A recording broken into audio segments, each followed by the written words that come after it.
I would like to show you a method for how to reach your inner you so that you can use it in day-to-day navigation of your life and decision-making processes. And we're going to do this using the 7 chakras. So the inner you, or inner self, your I am, your soul, or even just the guy in the chair, is there to help you navigate throughout your day. Unfortunately, most people don't know or choose not to listen to it. And it is so important that you make that connection. So, to do this, we are going to use the general overlay of Eastern medicine of the chakra system. The 7 chakras, most commonly known, are the root, the sacral, the solar plexus, the heart, the throat, the third eye, and the crown. Those are in a ascending order, starting from the base of your spine, going all the way up to the top of your head. Your root, as I said, is down at the base of your spine and is usually represented by the color red. And this kind of gets your survival instincts in place. Also can trigger needs for food, water, shelter, your basic survival root needs. Next up would be your sacral. The sacral is about 2 to 3 inches below your navel, and this is usually represented by the color orange. And it ties in with your emotions and your feelings, your empathy. Next up is your solar plexus. This would be at the top of your stomach, or right about where your rib cage comes to that point, right about that area. It's represented by yellow, and that is the seat of yourself. And it's also what handles power and fear. The next one up is your heart chakra. And it's not exactly in your heart, because that's a little off the side. Where you really feel this is right in the center of your chest. The heart's represented usually by green. And it has to do with caring and compassion. Because once you've got yourself taken care of, then you can use that extra energy to help others. So you start thinking about others and caring about others. Up above that, you have your throat chakra. It's usually represented by blue. And it's where kind of your communications originate from. The next one up is your third eye. The third eye is usually represented by indigo and typically associated with the pineal gland or the center of your head. It can also have to do with your prefrontal cortex. It can have to do with things going on in the back of your head. We can get into that in more detail at another time. But essentially, it's when your head lights up. It also helps a bit with overview and ideas of community. When you're being creative and planning, it's when that's engaging. It's using your ideas of your past, present, future, and tying them together to figure out what's going to be the best for you. Next up is your crown. Your crown's at the top of the head. It's usually represented by violet.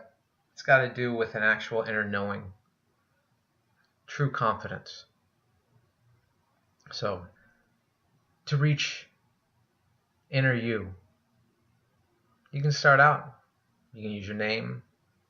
You can just say me. Start saying, hey, I'm here to talk to inner me. Show me your listening, inner me. And if you are relaxed, and if you're calm, you will start feeling a part of you buzz or tingle. So, to get a little bit more calm, in case you haven't felt it already, start with just sitting very still, sitting up straight, breathing in through your nose and out through your mouth. 3 times. You can even use a simple mantra. As you breathe in, you can say peace, and as you breathe out, you can use calm. Do that 3 times, and then cycle back again, in through your nose and out through your mouth. And when you feel that you're more relaxed, check again and say, hello, inner me. Now, you may feel that inner me at any one of those regions we discussed with the 7 chakras. Down at the base of your spine, more in your gut, more up in the higher regions of your stomach, in your solar plexus. Your chest may be tingling in a different way. You may feel a different feeling in your throat. You may have tingles in your head or on the top of your head. They're very subtle at first, especially if you've been ignoring them. But once you start feeling them, they'll wake up and they'll get stronger. They'll get louder because you're here to listen to it, and it's here to work with you. So, now that you've said hello, inner me, we're going to teach you how to work and create a guidance system. Very simple. Let's start just with learning your yes and no. So I want you to say, inner me, show me yes. And now, once that has happened, one of those regions will light up. You'll get the tingle. And then I want you to say, inner me, show me no. And then you will feel a different feeling than a tingle in another part of your body. What we're doing right now is setting your range. And it's different for everybody. So it's important that you learn what it is for you. And then you'll start using this as a simple system for making decisions. Because it's a part of you, and it wants what's best for you. And this isn't affected by the media. This isn't affected by commercials, advertising, or even your friends and family. This is you. You need to get to know it and open a dialogue. And once you do, you can start using this throughout your day on any decisions that you are making. You can even do it to see, is this decision good for me? Is this the right thing? The hard part's going to be that what feels right will not always make sense. And this now comes to the leap of faith, trust, trusting in yourself. And things may happen that are so different in your life that you did not expect.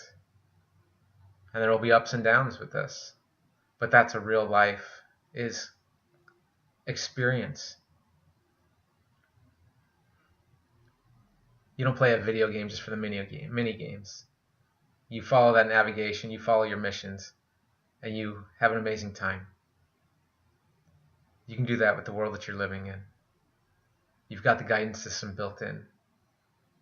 This is the start of how you can use it. You start your day with this. You end your day with this. And you check with it all day long, whenever you can. And you'll get faster and stronger. And you will start seeing amazing things happen in your life.